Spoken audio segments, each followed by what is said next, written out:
श्री शिवाय नमस्तो। महाराज, दुनिया के लोग नहीं समझते कि शंकर पर जल चढ़ाने का क्या लाभ है। शिव महापुराण कहती है, अगर एक दिन शिव महापुराण की कथा कहती है, मंगलवार को अगर शिव जी के मंदिर में, शंकर के मंदिर में जाकर एक लोटा पानी चढ़ाया जाता है तो हमारे कार्य में उन्नति होती है। कोई व्यापार नहीं चलता हो, दिक्कत आ रही हो तो हनुमान जी के दूसरे नंबर का भाई गतिमान का स्मरण करो। हनुमान जी के उल्टे पांव का सिंदूर लाकर गतिमान का नाम लेकर स्वस्तिक बना दिया जाए व्यापार वाली जगह पर, तो व्यापार अच्छा चलने लगता है। महाराज, कोई व्यक्ति पैसा खा गया, नहीं दे रहा, बहुत परेशान हो गए, मांग मांग कर दे गए, नहीं दे रहा, हाथ जोड़ लिया, पांव जोड़ लिया, सब कुछ कर लिया, नहीं दे रहा, तो हनुमान जी के तीसरे नंबर का भाई रतिमान, रतिमान, गतिमान रतिमान, रतिमान का नाम लीजिए। पीपल के पत्ते पर लाल सिंदूर से जो व्यक्ति पैसा लेकर गया उसका नाम लेकर बहते हुए पानी में अपनी कामना कर रतिमान का नाम लेकर छोड़ दीजिए। 15 दिन में रतिमान ऐसी उतावली मचाता है कि उसको हाथ जोड़कर वो खुद फोन लगाकर बोलता, भैया तेरा मैं पैसा लौटा दूंगा। रतिमान का स्मरण किया जाता है। रतिमान, ध्यान दीजिएगा, हनुमान का एक स्मरण, पंचमुखी हनुमान का एक भाव।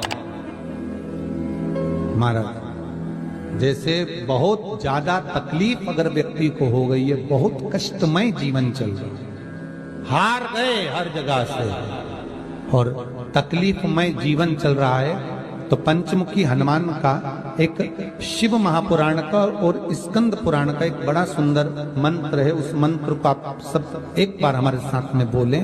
ओम नमो हनुमते रुद्र अवताराय सर्व शत्रु संहारणाय सर्व रोग हराय सर्व वशीकरणाय रामदूताय स्वाहा। बस इस मंत्र को हाथ में काली तिल लेकर, एक जौ लेकर और गूगल लेकर, थोड़ा सा उसमें गाय का घी डालकर, कंडे को या अग्नि को जलाकर इस मंत्र का 11 बार 21 बार जाप कर कर अपनी कामना कर कर छोड़ दीजिए। कैसा भी रोग हो, बीमारी हो, कष्ट हो, दुख हो, तकलीफ हो, 21 दिन के अंदर वो आनंद आना प्रारंभ कर देता है। इस मंत्र, स्कंद पुराण का, शिव महापुराण का ये मंत्र मूल पंचमुखी हनुमान सुख देंगे। और एक और चीज याद रखिए महाराज, यदि कोई काम के लिए जा रहे हो, कोई व्यापार के लिए जा रहे हो या नौकरी करने के लिए जा रहे हो और लगी नहीं रही, बहुत तकलीफ पा रहे हो, सर्विस ही नहीं लग रही, बहुत कष्टमय हो गया, तो निवेदन करूंगा 5 पीपल के पत्ते पर बेसन के 5 लड्डू घर में बने हुए, गाय के घी के 5 लड्डू रख लो। उस लड्डू के बीचों बीच एक आटे का दिया और उसमें तिल्ली का तेल डालकर इसी मंत्र का प्रयोग कर कर पंचमुखी हनुमान का किसी भी हनुमान के मंदिर में जाकर, दक्षिण मुखी हनुमान के मंदिर में जाकर उसको रख कर आ जाइए। इसके बाद आप उस काम के लिए जाइए, आपका काम सफल हो जाएगा। आपको किसी को नहीं कहना पड़ेगा कि हाथ जोड़ना नहीं पड़ेगा, किसी के पांव नहीं पड़ना पड़ेंगे, तुरंत काम होगा। बस इस मंत्र का स्मरण कर कर पंचमुखी हनुमान का भूतेश्वर जो मंत्र है वो सुख देने वाला। पूरे घर में वास्तु के हिसाब से केवल एक दीवार ऐसी होती है जहां पर हनुमान जी का चित्र लगाया जाए।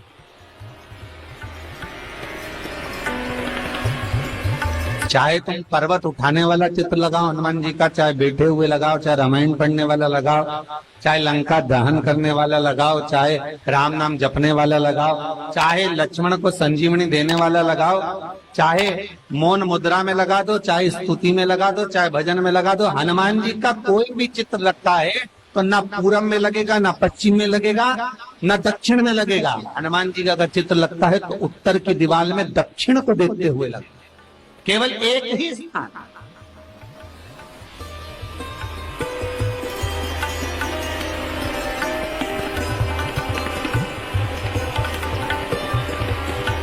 जैसे पूर्वजों के चित्र को, पितरों के चित्र को, गए हुए हमारे जीवों के चित्र को दक्षिण में विराजमान किया जाता है, उसी तरह हनुमान को उत्तर में विराजमान कर कर दृष्टि दक्षिण में कर दी।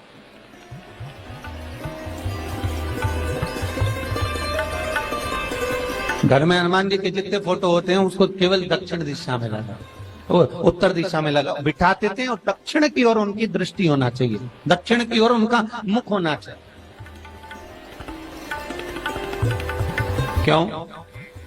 महाराज, अगर व्यक्ति के जीवन में कोई बीमारी आने वाली है, व्यक्ति के जीवन में कोई रोग आने वाला है, व्यक्ति के जीवन में अगर कोई कष्ट आने वाला है, व्यक्ति के जीवन में अगर कोई परेशानी आने वाली है, व्यक्ति के जीवन में कोई एक्सीडेंट का योग भी बनने वाला है, तो शास्त्र कहता है वो दिशा दक्षिण से ही बनता है।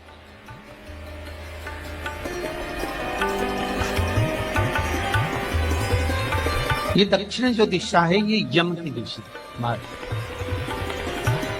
यहाँ संपूर्ण परिवार के साथ यमराज अपने आनंद में निवास करते। और जब हमारे घर में, हम ये नहीं कह रहे कि आप हनुमान जी का फोटो लगाओ, हम ये भी नहीं कह रहे, आपके घर में हो और आपने अगर विराजमान कर रखा है किसी दिशा में, तो हमारा तो निवेदन रहेगा, अभी तक आपने अगर जैसा रखा, पर एक बार दिशा बदल कर देखना कि रोग, बीमारी, कष्ट, दुख, तकलीफ में आपको लाभ मिला कि ना। हनुमान जी ने केवल दक्षिण दिशा की ओर अगर मुख कर हमने विराजमान कर दिया, फोटो ही विराजित किया। हम ये नहीं कहेंगे आपसे कि आप बाजार से फोटो खरीद के लाओ फिर लगाओ, नहीं, आपके घर में हो तो आप लगा दें, आपके घर में हो तो विराजमान।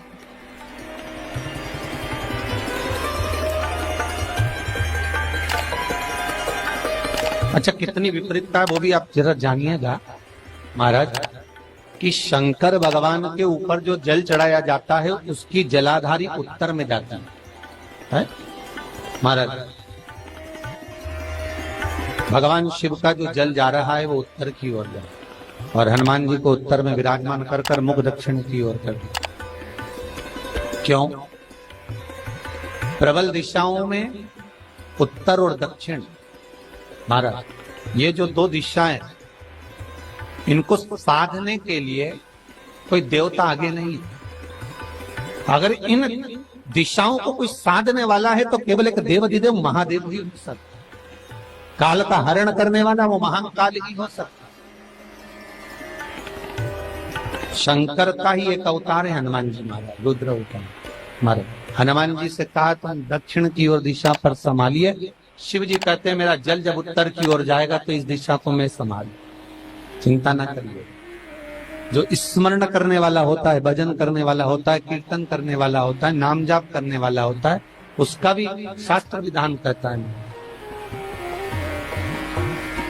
उसका भी व्याख्यान वर्णन करता है कि जैसे एक दिशा के रूप में हनुमान जी महाराज को विराजमान कर दक्षिण की दिशा पर हम विजय, अर्थात रोग पर, बीमारी पर, कष्ट पर, तकलीफ पर हम विजय प्राप्त कर सकते। ऐसा नहीं कि ऐसा कोई रोग नहीं जिसकी दवा नहीं है, पर जब तक भगवान की कृपा नहीं होगी तब तक कोई औषधि मिल सकती नहीं, कुछ प्राप्त नहीं हो सकता।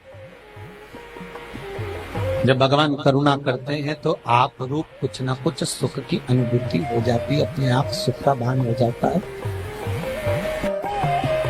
तो जैसे दक्षिण का जो स्वामी तत्व है, दक्षिण पर जो दृष्टि देने वाला श्री हनुमान जी महाराज है, इसलिए हनुमान जी को उत्तर की दीवार पर विराजमान कर उनका मुख दक्षिण की ओर रखा जाता है। वास्तु शास्त्र के हिसाब से, वास्तु नियमों के हिसाब से सारे फोटो कहीं पर भी लगा सकते हो, पर हनुमान जी का अगर फोटो तुम्हारे घर में है, हनुमान जी अगर तुम्हारे घर में विराजमान है, हनुमान जी का चित्र तुम्हारे घर में विराजमान है, तो उसका मुख दक्षिण का होगा, तो रोग, बीमारी, तकलीफ, कष्ट ये सब दूर हटते। कई लोग प्रश्न करते हैं, गुरुजी आप कहते हो कि हनुमान जी महाराज शंकर भगवान का एक अंश स्वरूप है, एक अंश। पूरी शिव महापुराण की कथा को उठाकर देखिए, स्कंद पुराण को, मत्स्य पुराण को, कूर्म पुराण को उठाकर देखिए। एक बाणासुर का चरित्र और एक श्री हनुमान जी महाराज का चरित्र बहुत सुंदर है। शिव का एक अंश माता अंजना के तप साधना से शिव की प्रागट्यता और शंकर भगवान की प्रागट्यता से शंकर का स्वरूप प्रकट हुआ। इसीलिए तो कहते हैं शंकर सुमन केसरी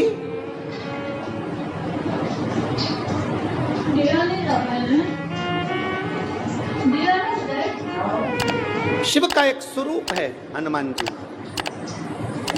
हम तो हमेशा कहते हैं अगर आप हनुमान जी का भी दर्शन कर रहे हैं तो ये अंदाजा लगा कर रखें कि आप शंकर का दर्शन कर रहे हैं। आप शंकर का दर्शन कर रहे हैं तो ये अंदाजा लगा कर रखें कि आप हनुमान जी का दर्शन कर रहे हैं। सब एक, कोई भेद नहीं, सब एक, कोई भेद नहीं। देवताओं, आप एक बेलपत्र, जैसे आप एक बेलपत्र कि ये दो जो पत्तियां होती हैं, जरा ध्यान देंगे, ये दो जो पत्ती नीचे की रहती है बेलपत्र, आगे का भाग एक बेलपत्र और नीचे की जो ये दो पत्तियां होती हैं, इन दो पत्तियों के ऊपर एक एक शमी पत्र, ये दो जो ओम नमः शिवाय। श्री शिवाय नमस्तुभ्यम। स्वागत है आपका शिव शक्ति आस्था चैनल पर। तो दोस्तों, आज हम बात करने जा रहे हैं 6 मई नवमी तिथि मंगलवार के उपाय के बारे में। नवमी तिथि मंगलवार के दिन कौन सा उपाय करना है, कैसे करना है, इस कथा में पूज्य गुरु पंडित प्रदीप मिश्रा जी ने बहुत ही सरल विधि द्वारा इस उपाय को बताया है। तो भक्तों, एक बार इस कथा को सुनिए और इस सरल से सरल उपाय को कीजिए। अगर आपके व्यापार में, कार्य में कोई उन्नति नहीं हो रही है तो इस उपाय को ज़रूर एक बार कीजिए। यकीन मानिए, व्यापार हो या कोई कार्य हो ऐसे दौड़ेगा जैसे कि आप समझ नहीं सकते हैं। तो दोस्तों,